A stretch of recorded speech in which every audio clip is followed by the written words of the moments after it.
आदरणीय दाजुभाइ दिदीबहिनीहरू, आसन्न प्रतिनिधि सभाको निर्वाचन 2082 फागुन 21 गतेको निर्वाचनका सन्दर्भमा निर्वाचन प्रचार प्रसार समितिका संयोजक राजन राईले नेपाली कम्युनिस्ट पार्टी जिल्ला निर्वाचन परिचालन समितिको तर्फबाट जारी गर्नुभएको प्रेस नोट यहाँहरुको समक्ष म प्रस्तुत गर्न लागिरहेको छु।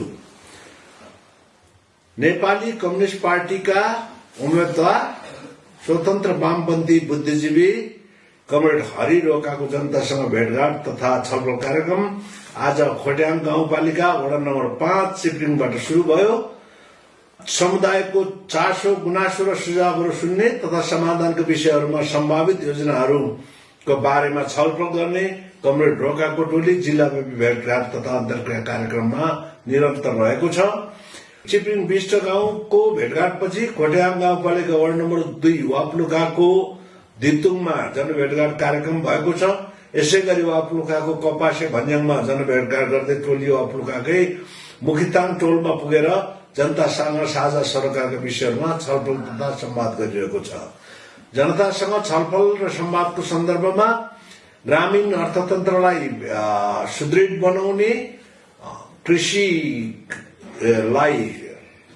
पुनर्व्यवस्थित गर्ने, गुणस्तरीय शिक्षा र गुणस्तरीय ग्रामीण पूर्वाधार विकासका निम्ति, ग्रामीण क्षेत्रको विकासका निम्ति ग्रामीण विकास मन्त्रालय स्थापना गरेर ग्रामीण रोजगारी, ग्रामीण स्वास्थ्य र ग्रामीण शिक्षालाई मजबुत बनाउने बारेमा छलफल भयो। यसैगरी जिल्ला सदरमुकाम दिक्तेलमा नेपाली कम्युनिस्ट पार्टी खोटाङको निर्वाचन परिचालन मूल समितिको सचिवालयको बैठक समितिका संयोजक कमरेड टंक राईको अध्यक्षतामा सम्पन्न भएको छ र त्यो बैठकले फागुन 1 गते 79 वटै वडाहरूमा गणतन्त्र दिवस मनाउने र आगामी दिनको योजनाको बारेमा छलफल गर्ने तय भएको छ। मूल समितिले फागुन 4 गतेदेखि शुरू हुने प्रचार प्रसार कार्यक्रमलाई जिल्लाव्यापी सबै वडाहरूमा एकैसाथ सुरुवात गर्ने निर्णय गरेको छ। आगामी फागुन 7 गते प्रजातन्त्र दिवसलाई निर्वाचन प्रचारकै कार्यक्रम अन्तर्गत खोट्याङ गाउँपालिकामा रहेको खोट्याङ गाउँपालिकामा 2007 सालका योद्धा रामप्रसाद राईको शालिगमा माल्यार्पण सहित श्रद्धाञ्जली कार्यक्रम गरेर जनकेन्द्रित जनसंवाद कार्यक्रम सञ्चालन गर्ने भएको छ।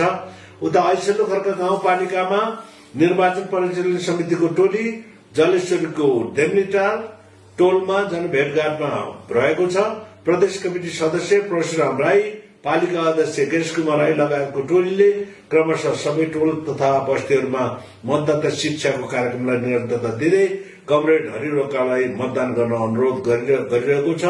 यसैगरी काठमाडौँ दिक्तेल रूपाकोट मझौगढी नगरपालिका 7 दोर्पा बस्ने लोकतान्त्रिक समाजवादी पार्टीका 1 नम्बर प्रदेश संयोजक अर्जुन चौलागाई नेपाली कम्युनिस्ट पार्टीमा प्रवेश गर्नुभएको छ। हामी उहाँलाई हार्दिक स्वागत गर्दछौं। धन्यवाद। राजन राई, संयोजक, निर्वाचन प्रचार उपसमिति खोटाङ।